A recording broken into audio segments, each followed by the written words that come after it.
Hello, today is September 21st, 2011. My name is Elliot Franklin.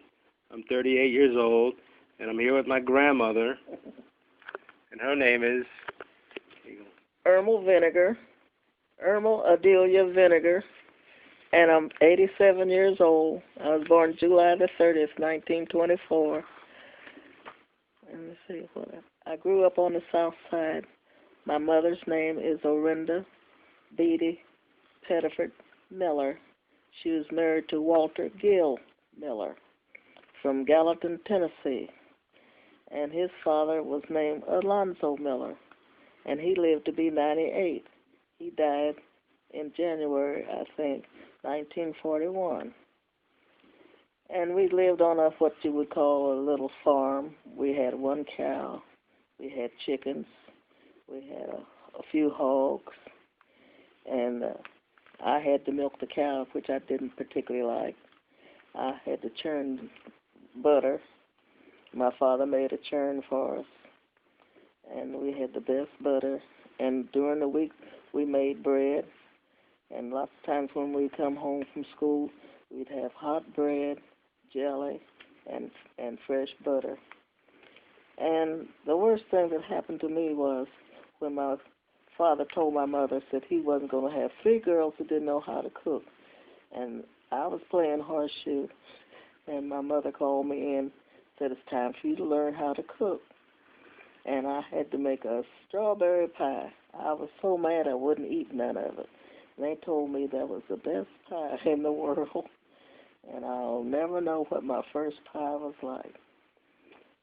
And lots of times we'd have dried fruit, and we'd have dried apples, and we'd have fried pies made in a number 8 skillet, a two to a skillet, half moon pies, and we'd have fresh milk and fried apple pies.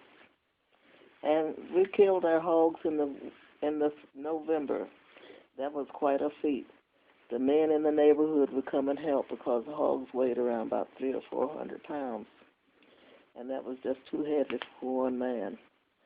And certain ones want certain parts of the hog. Of course, we kept the hind parts, which was the ham, and a lot of the fellows would want what they call lights, and that would be the heart, lungs, and kidneys. Then you'd have hog head cheese, which was out of sight. Then my mother would render out the fat and she would put water with the fat and render out the fat. And we'd have lard, and we cook with lard, and nothing tastes better than chicken fried with lard. Now you can't hardly buy lard. So we had a pretty good time, and we had plenty of food. I thought it was plenty. And we had 2 pear trees, and we had 2 apple trees, and we had plum trees, and we would grow a garden in the spring. And my brother and I would see who got the most worms. We'd dig up worms. Just for the fun of it and count them. Poor worms. We probably killed them all anyway. And we'd plant corn and green and beans in that little patch of land down the street that was empty, and we'd plant one grain of corn and 2 grains of bean seed. And of course that meant for the beans to grow up on the corn stalks. And we'd have tomatoes. We'd have to plant tomatoes. And we'd have okra. And we also had to go out there and take them big old tomato worms off of tomatoes, which seemed to come every year with tomatoes. We planted Irish potatoes, and we had to get the bugs off of the Irish potatoes. There's a little bug that goes along with the Irish potato. And we planted sweet potatoes, which had to be planted by the certain light of the moon, they said. Certain times of the moon was the best thing. And then we can our fruits and vegetables in the spring, or fall rather.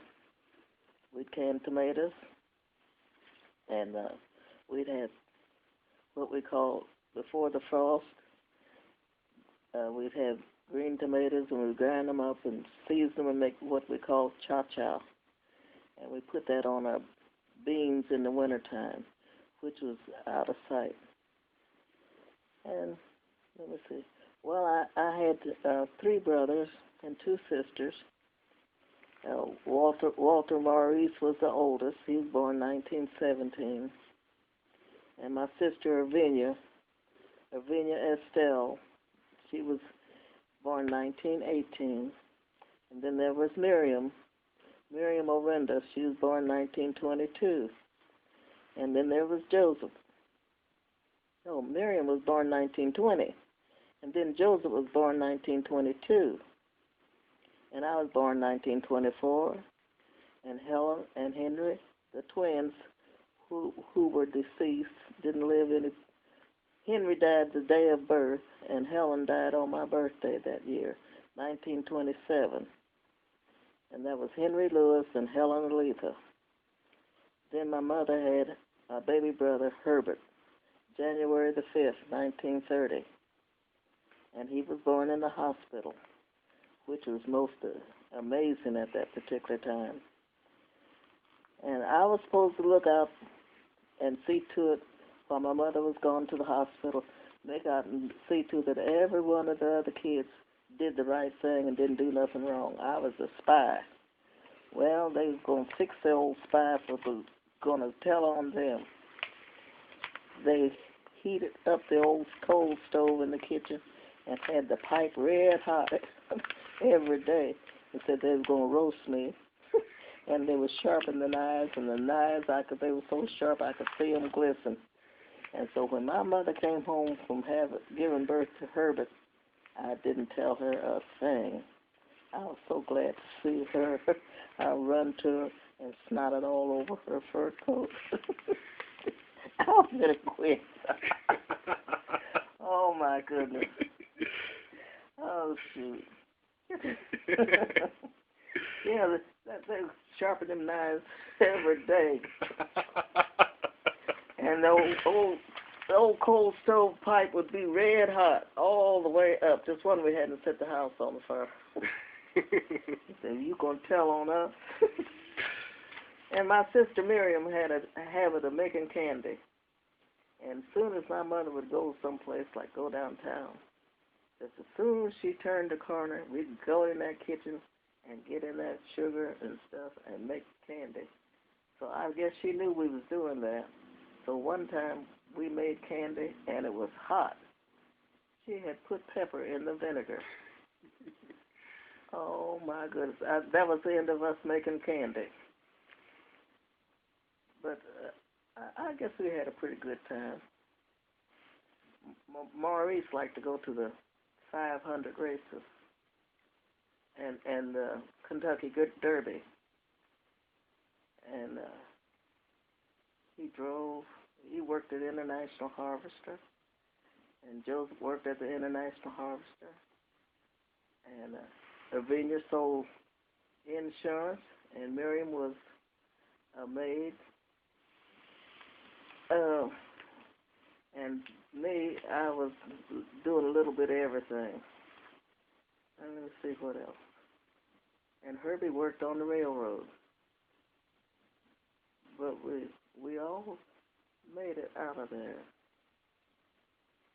I guess we did a bit. And we go to church on Sunday. I never got, one of the worst whippings I got was not getting ready in time to go to church on Sunday. I was polishing my shoes, and they was polished all right. Oh, my. Yeah, what were your parents like? What was my parents like? Pretty much strict. My father worked on Sundays, and he would come home with the new Sunday paper and read us the funnies. And he would be chewing gum, and I was the lucky one to get the chewing gum that he was chewing on. Oh, Lord. I'd run to him and get the chewing gum first. Hot dog. And my mother was a housewife, naturally with 6 children. And she did the cooking and the washing of the clothes. And we had to pump water. We had to heat our water on the stove, on the kitchen stove. And we did a lot of clothes on the washboard. And my father fixed up the wash machine so it would be run by electricity.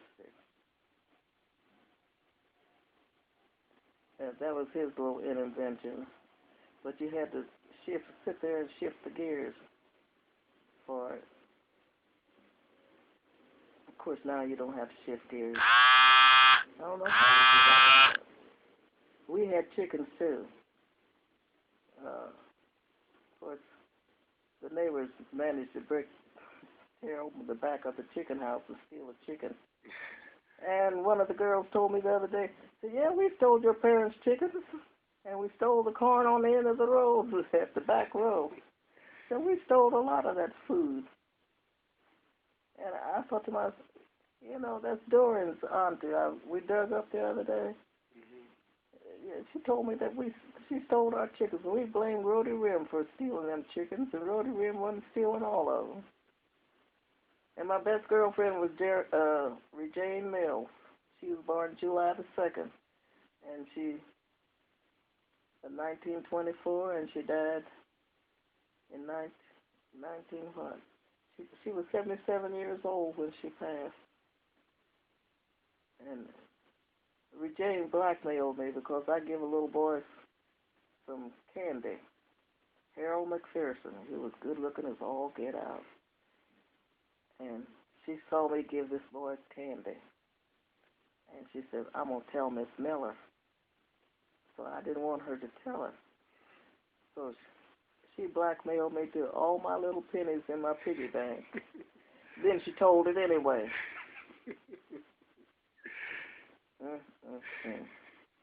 Yeah, we would go to church 2 or 3 times on Sunday. Oh, wow. We'd even go across the railroad track to another church.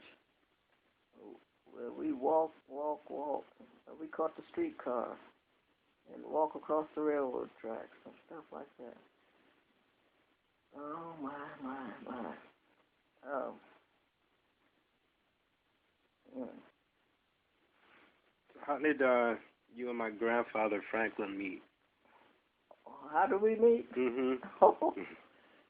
Well, his uncle was working there at 12th and West Street at the Siegel grocery store.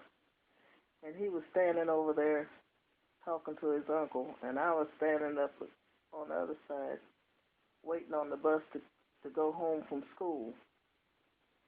And I guess he cleared his voice, and I turned around and looked, and he looked at me and smiled and nodded his head and grinned. And so, yeah, you are mine. And so he asked my girlfriend, Bertha Harper, "You know that girl?" And she said, "Yeah, that's Ermal Miller. I want to meet her." I told her I didn't want to meet him. But the next day we walked down to the Walker Building, and he followed us. And that's when Bertha Harper introduced me to your grandfather, Grandfather Sylvester.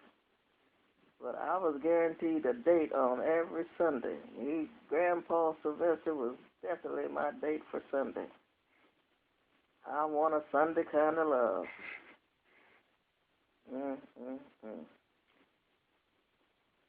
He worked at the Sentinel printing place, making a few pennies.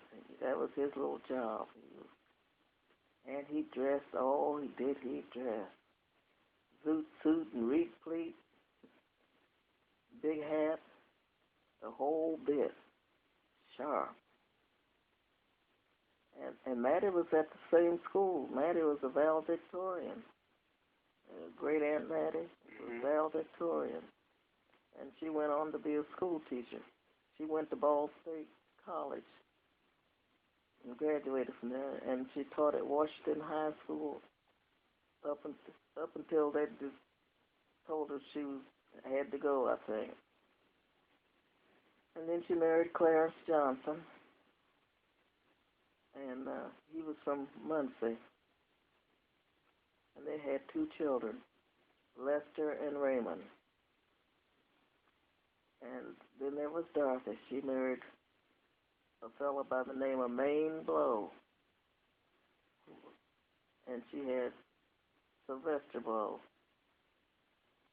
And then there was me. I was married to Sylvester Thomas Franklin, and I had Darrell. His mother was named Flossie Woods Franklin, and his father was named Julius Alexander Franklin.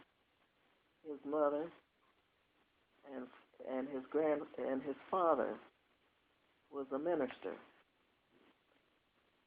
And Uncle Thomas was the last one of the Franklins to pass. There was Ted Franklin and Julius Franklin.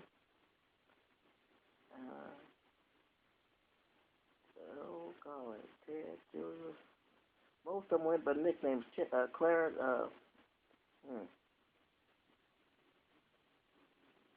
I can't remember all the Franklin's names. There's about 5 boys and 2 girls. Lucille was skinny, and Susie was fat. She married to Herschel. What was Herschel's last name? Anyway. These would all been my grandfather's aunts and uncles. Okay. How come I can't remember all them Franklin's boys' names? Thomas, Clarence, Theodore, one called Ted, one called White Top. Oh, Darrell could name them all for you. Well, Darrell's you got an auntie named Marie. Marie. She married Julian Hayes. And she had 2 daughters, Mariah and Amber.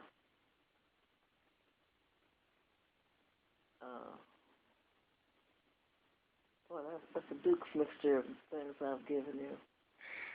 Well, anyway, your grandmother on my side had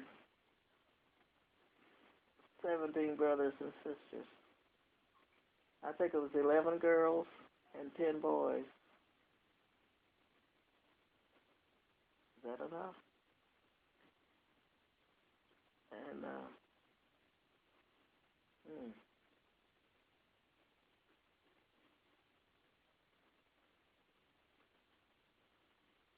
and we'd had the family reunion the 3rd Sunday in August in Marion, Indiana, which was a very special day. We would be getting dressed, buying shoes, getting our hair done. Everybody was on their best. And we'd ride up in my father's car, and we'd have crackers and cheese and bananas to keep us from getting hungry on the way up. It would take us about 3 hours to get there, and we'd leave before the sun up in August. And it would take us about 3 hours to get to Marion. Now it only takes you an hour. Yeah. Oh, and my grandfather, he had horses, cows, and they had green gage plum trees. I thought that was the best trees. And they had chickens, pigs, a whole bit, horses. Now on Saturday he would hitch up the horse to the buggy and go to town and buy some of the specials for the week. And Mm. Now, Grandma Pettiford, she had some crackers in a jar. I was only allowed one or two, but I wanted more than that. And I could not make that jar not make noise when I tried to get them crackers out there. Mm-hmm. And Grandma Pettiford would make donuts, and the fire and the fuel for her stove was corn cobs. They burned corn cobs for the heat, and she made the best donuts. I thought all her food was good. She could fry the best fish. I guess because she was good. And we brought a cow back from Marion, hooked up behind the car, and the cow came home so Uncle Herbie could have some milk to drink. And Uncle Herbie grew to be 6'4" and a professor of languages at Kokomo University, and he taught over in Russia, and he went to the Air Force. He was in the Air Force, and Uncle Maurice was in the Army Air Force, and Uncle Joe was in the Army Air Force. The Army, he was in the Army. Uncle Herbie's the only one in the Air Force. And Uncle Maurice, they said they put him in the hottest place on earth, Fort Huachuca. I guess that was down there in Texas. He said it was scorching hot. But he did desk work. Most of his work was at the desk. But they all survived and came back, which was nice. Mm. So your grandmother was Weaver, right? Yeah. No, she was oh, yeah. Martha Ellen Weaver, Pettiford. Martha Ellen Weaver. And your grandfather was Pettiford. Yeah, Grandpa was Joe Pett. They called him Joe Pettiford. But he came from Beverly, England. How he got up there, I don't know.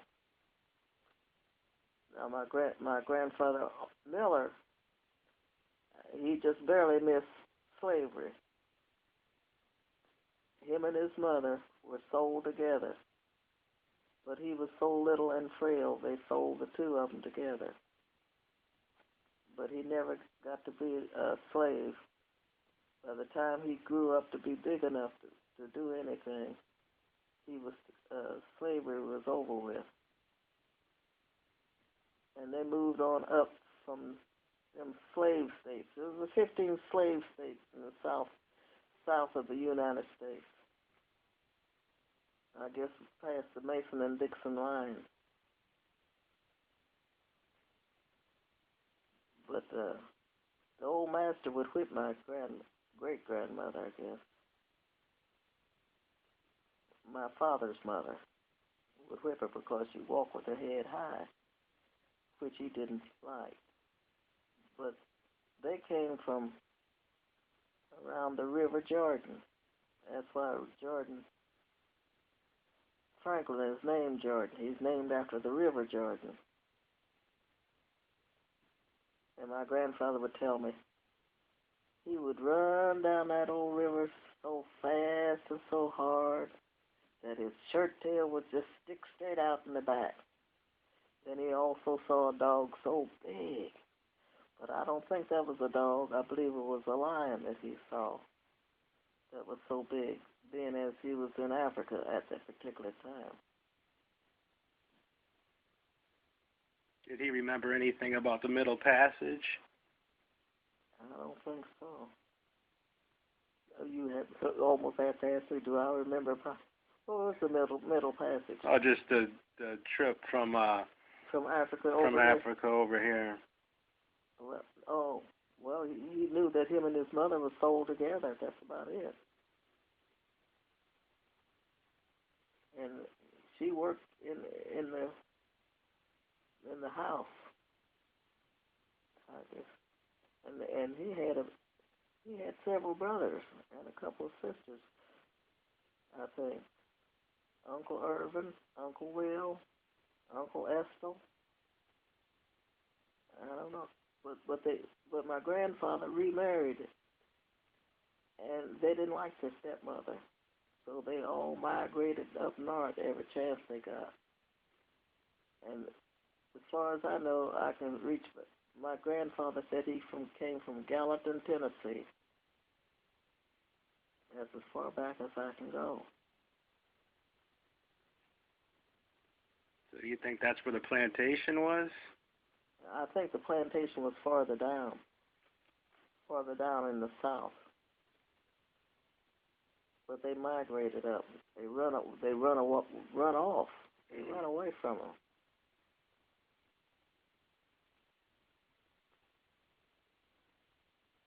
You see, my grandma Pettiford, she came from the Cherokee Strip in North Carolina or South Carolina. You know where this Cherokee Strip is? Yeah, I've heard about it. She's more Indian than anything. But if you really want to dig, old Norma Carroll's got it all. Yeah, I should probably talk to her, huh? Yeah, well, sometimes she has to talk to me too. And dig my brain. I used to ride on my grandpa's back over to Plums. You know, you went every place walking. There wasn't nothing. If you could get 1 foot before the other, you walked. And I think my father drove a cab.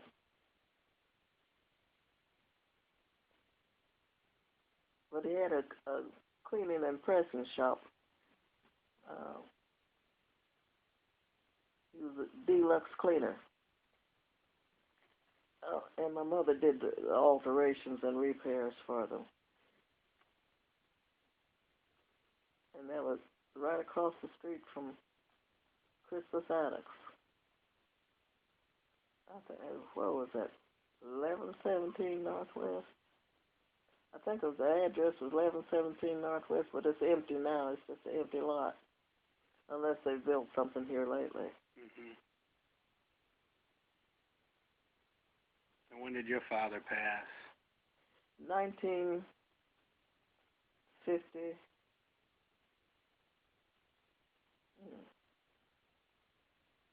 Must have been 1957, because Miss Franklin, he died after Miss Franklin.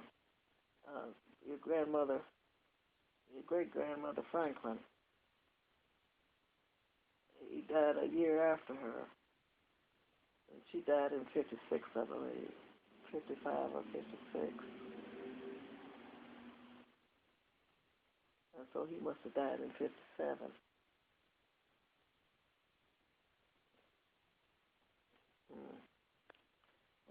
My mother died, what? Daryl was 12.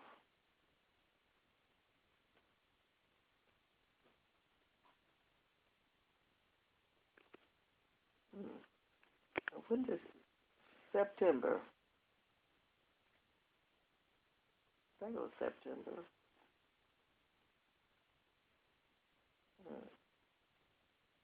Boy, I guess a person better write that stuff down. You sure will forget it. You think, well, how could I ever forget it? And you will. Of course, I can't believe that DJ laughed at the fact that I worked on an engine lathe at Lucas and Harold making the Narden bomb site. Yeah, so tell me about that. I didn't know about that. 10 hours a day, 6 days a week, 50 cents an hour. Hot dog, that was money. Plenty of money. I think we ended up with about $18 a week.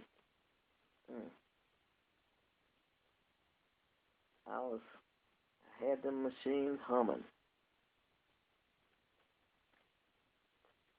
I think that place was closed up. It used to be called Naval Avionics, out on 21st in Arlington. What exactly did you make when you worked there? Well, we made parts. Well, how them parts and what them parts ended up being, I made screws and finished pieces, you know, use the calipers, and I guess they put them together someplace else. We just made parts. But the Norden bomb sight is the one that they dropped on Hiroshima. It said you could. It was so precise that you could look down there and bomb a place in a pickle barrel or something like that. They bragged on how precise it was. It was so perfect. You hit your target without an inch of wiggle worm one way or the other. So that's what I did, and that's what tickled each DJ. So this was all during the war, so there was probably a shortage of men. That's how you ended up in that situation. Oh yes, and Lavinia, she worked on the ship out in California, and she run into Sylvester out there. Mm. I think it was California. Oh my! But I can't remember the SS Eldon. I think it was the ship he was on, SS Eldon.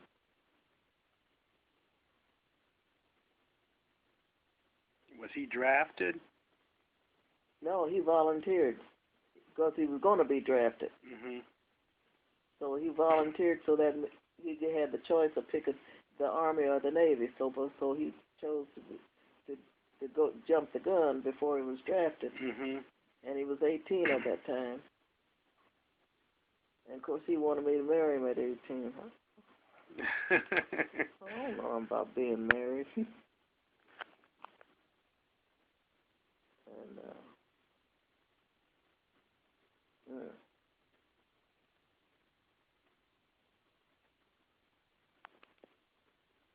what do you don't know about building a house? You see what he did, don't you? He built his house himself? No, quite a bit. He got it started, and then the people saw him struggling trying to build it, and the one woman down the street, she said, this man down here can help you, because he was trying to do it all by hand. And the man came down and said, yeah, I'll help you. And from there on, and we had people that would stop by and look and take pictures and wanted to come through the house and everything. And they took pictures. I didn't realize how important building a house was to the economy until I hear it now. Well, you can see why the economy is lacking. You're about to build a house on every inch of ground. You don't have any space to build new houses, do you? I don't think so. You're running out of them. You only got so much world. And who's going to see? I don't have a dishwasher.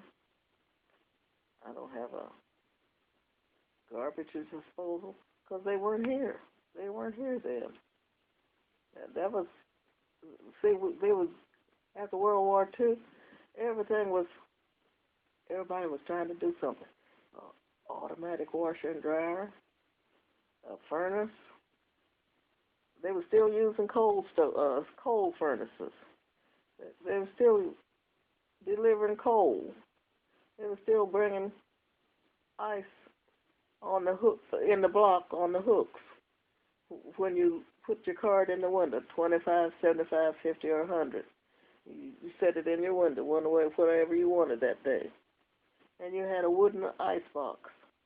And you put a pan under it to catch the water from the melting ice. And we thought a refrigerator, boy, what in the world is that? And then the freezer drawers, frozen drawers. You put food in these frozen jars. Now everybody's got a freezer. Everybody's got a furnace that goes on without putting coal in it, taking the ashes out.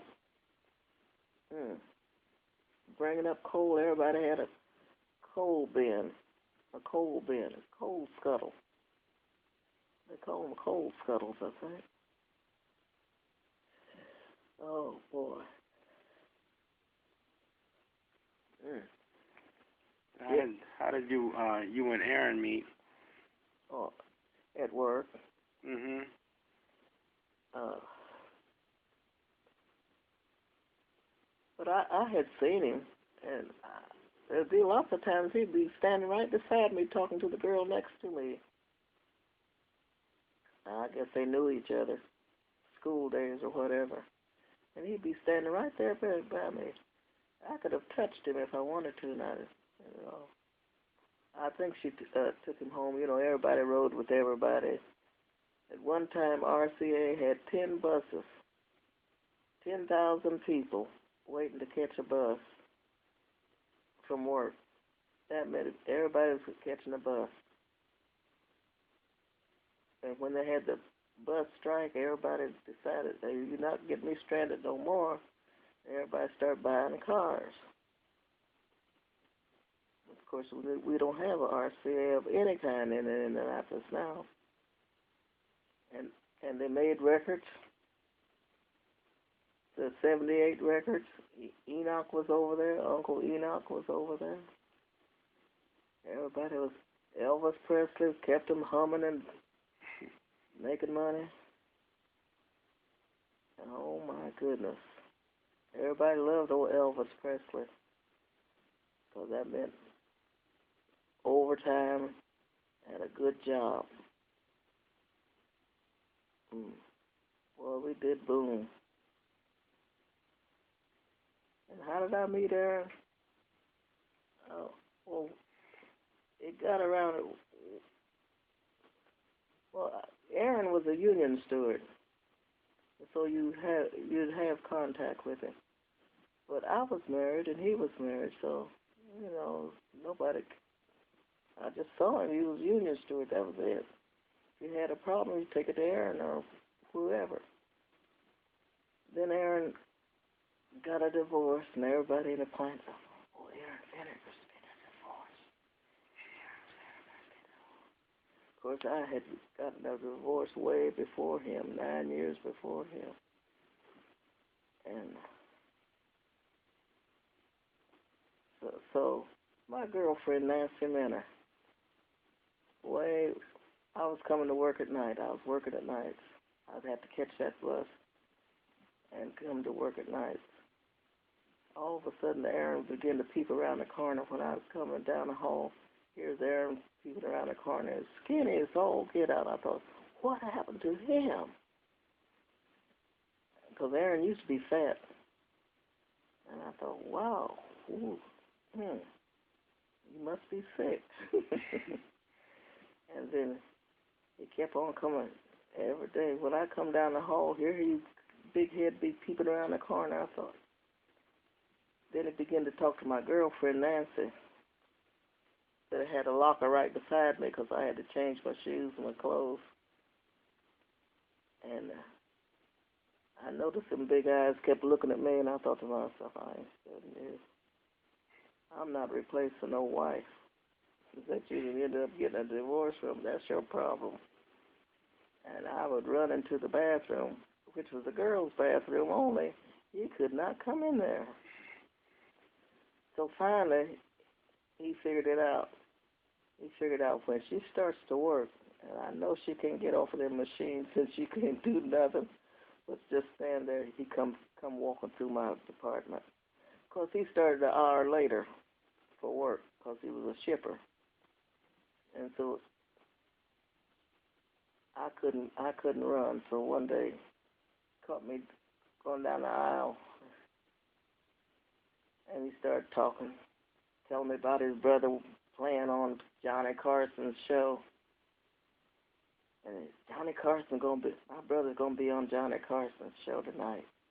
He'd be playing for Johnny Carson. I thought, oh, so what?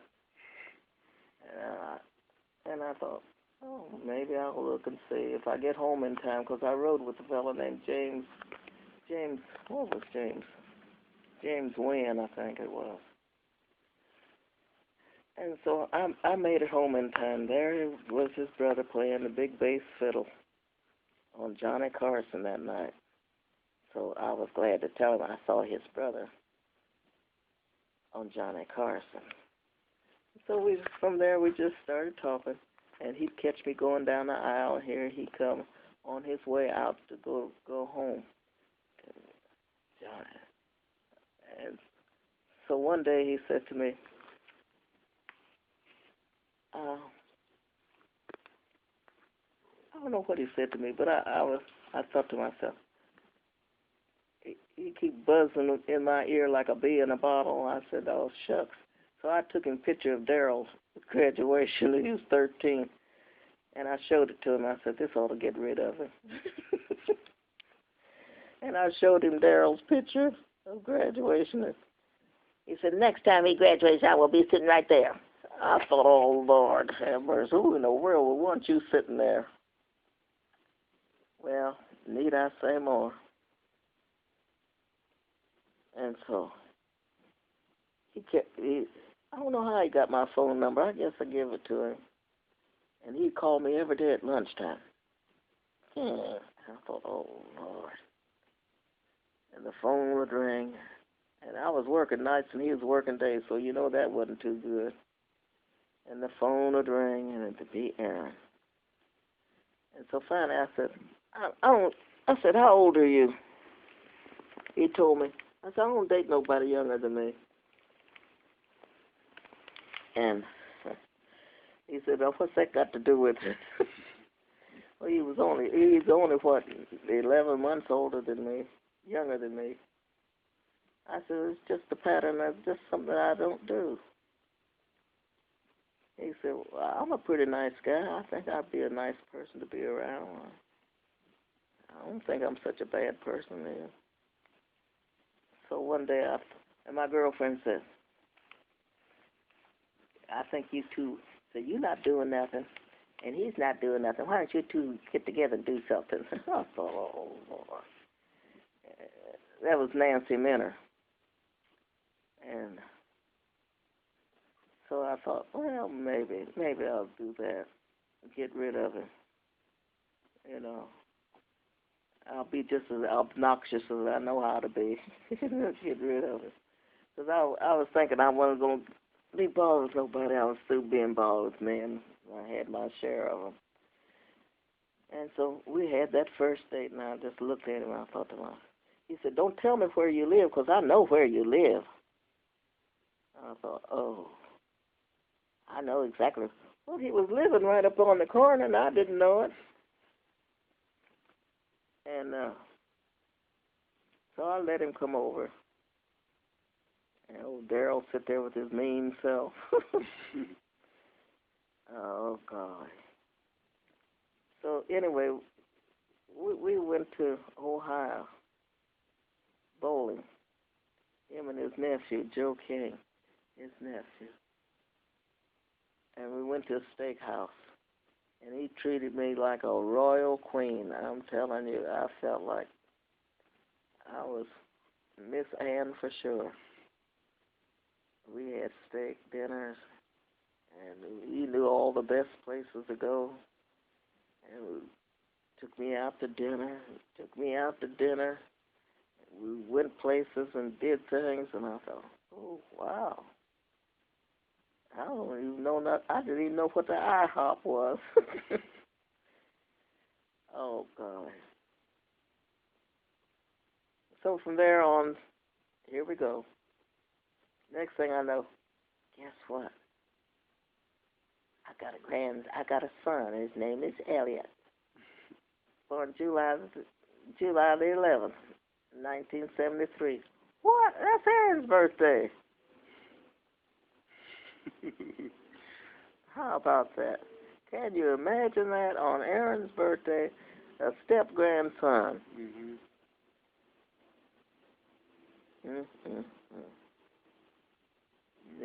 Never know. Don't ever say I ain't going to do so-and-so. But I did have another boyfriend before him, but he was going to do me in, I guess. So one day he said, we going to sell this house. Yeah. I just finally got it back. We going to sell this house. And I thought, and he had filed for bankruptcy and quit his job. And I thought, wait a minute, you know, I ain't gonna be the only breadwinner here. But I wasn't that smart then. He told me all about it, bankruptcy and what to do for bankruptcy. So you can have a car and a bed and a house when you file bankruptcy. He knew all. And he quit his job out there at the finance center.